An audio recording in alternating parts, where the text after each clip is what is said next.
लखनऊ से आप मेरे साथ जुड़े हुए हैं। अभिषेक, एक बात बताइए, ये जो बरेली की रैली हुई, क्या तमाशा है ये अभिषेक?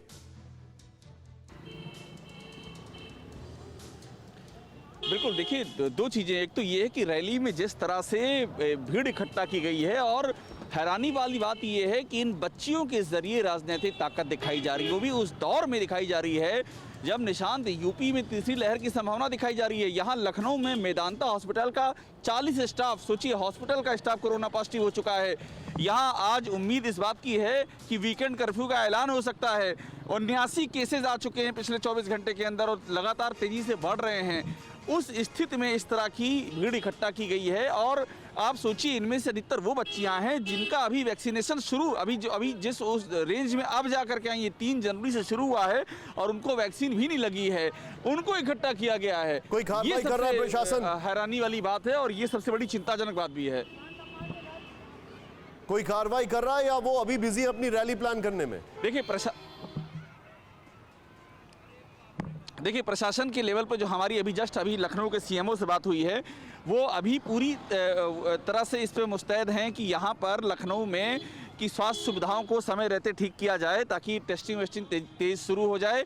अभी 2 चीज़ें हो रही हैं, एक तो ये है कि रिस्ट्रिक्शंस बढ़ रहे हैं, हो सकता है वीकेंड कर्फ्यू का ऐलान आज शाम को हो जाए, इस बात के संकेत मिल रहे हैं हमको, और कार्रवाई करने की बात भी चल रही है, इस तरह की जो भीड़ जुटा रहे हैं। लेकिन अभी यहाँ पर मुद्दा ये है कि अब जो पॉलिटिकल रैलीज हो रही हैं उनमें कहीं कोई रोक नहीं है और उसमें लगातार भीड़ आ रही है और हर पार्टी में आ रही है निशांत, तो इसका कोई सलूशन अभी किसी के पास यहाँ नजर नहीं आ रहा है। अभिषेक, आप मेरे साथ बने रहिए, आपसे मुझे बहुत सारी जानकारी लेनी है। आज मेरे साथ डॉक्टर एम वली, जो कि खुद एक कोरोना वॉरियर है, वो जुड़ चुके हैं। डॉक्टर वली, स्वागत है आपका, थैंक यू वेरी मच। लेकिन इस वक्त की बड़ी खबर, और मैं चाहूंगा सिर्फ ब्रेकिंग के साथ हम सीधे चलेंगे कुमार कुंदन के पास।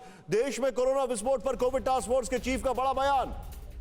डॉक्टर एन के अरोड़ा का दावा, मेट्रो शहरों में ओमिक्रॉन के 75% केस। दिल्ली, मुंबई और कोलकाता जैसे महानगर सबसे बड़ी चिंता। ओमिक्रॉन ने मेट्रो शहरों में एक ही महीने में पकड़ी रफ्तार। कुछ राज्यों को छोड़कर पूरे देश में पहुंचे ओमिक्रॉन के केस।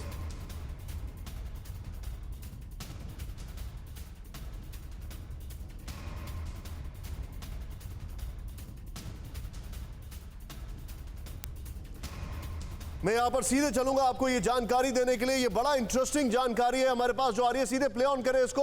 ओमिक्रॉन के सुपर स्प्रेडर मेट्रो शहर, यहां पर देखें कोविड टास्क फोर्स के चीफ डॉक्टर एन के अरोड़ा का दावा है। उन्होंने एक इंटरव्यू दिया, उसमें उन्होंने कहा देश में ओमिक्रॉन की वजह से तीसरी लहर की दस्तक, नंबर 1। नंबर 2, दिल्ली, मुंबई, कोलकाता में ओमिक्रॉन वेरिएंट के केसों में एक ही महीने में रफ्तार पकड़ी। नेक्स्ट, मेट्रो शहरों से ओमिक्रॉन के कुल केस के 75% मामले मिल रहे हैं। देश में कोरोना के मामलों में भी 22% की बढ़ोतरी हुई है। देश में 80% लोग अपने आप कोरोना से संक्रमित हो रहे हैं, अपने आप, यानी कम्युनिटी स्प्रेड है। मैं चलूंगा सीधे यहां पर, मैं चाहूंगा ये ग्राफिक्स और शॉट्स के साथ सीधे चले कुमार कुंदन के पास। कुमार कुंदन, मेट्रो टाउन्स, ये ओमिक्रॉन जो है पहले या तो विदेशों से आया, अब मेट्रो टाउन से जा रहा है। ये बहुत चिंताजनक है। इसके लिए सिर्फ लोग जिम्मेदार हैं, सरकार तो बाद में आती है। पहले लोग खुद जिम्मेदार हैं। जो क्रिसमस की पार्टी कर रहे थे, नए साल की पार्टी कर रहे थे, उनको लग रहा था कि वो अमर है। निश्चित रूप से आपने देखा होगा जब विदेशों से ओमिक्रॉन के मामले आ रहे थे, उस समय कुछ ऐसे भी मामले थे जिनका कोई कॉन्ट्रैक्ट ट्रेसिंग नहीं हो रहा था। दिल्ली के केंद्रीय स्वास्थ्य मंत्री ने भी यहाँ तक कहा कि दिल्ली में 80% से ज़्यादा जो है ओमिक्रॉन के मामले हैं, और डेल्टा तो है ही है। इस लिहाज से अगर देखें तो दिल्ली, मुंबई, कोलकाता और चेन्नई और मुंबई, ये सब जो जगह हैं, खास करके मेट्रो में बहुत ज़्यादा केसेस बहुत तेज़ी से फैल रहा है। वजह साफ है निशांत, 12 से 24 घंटे में वायरस का इंक्यूबेशन होता है और उसके बाद तकरीबन 3 से 5 दिन लगते हैं लोगों को ठीक होने में। ऐसे लोग जिन्होंने वैक्सीनेशन ले रखा है, 10% से ज़्यादा केस ऐसे हैं जिनको जो है आईसीयू तक जाने की नौबत भी आ रही है। तो अब धीरे धीरे इसके भी लक्षण खराब होते दिख रहे हैं, जो डराने वाली बातें हैं और डरना चाहिए। अड़ी सोमवार से शुक्रवार शाम 6 बजे सिर्फ TV9 भारतवर्ष पर।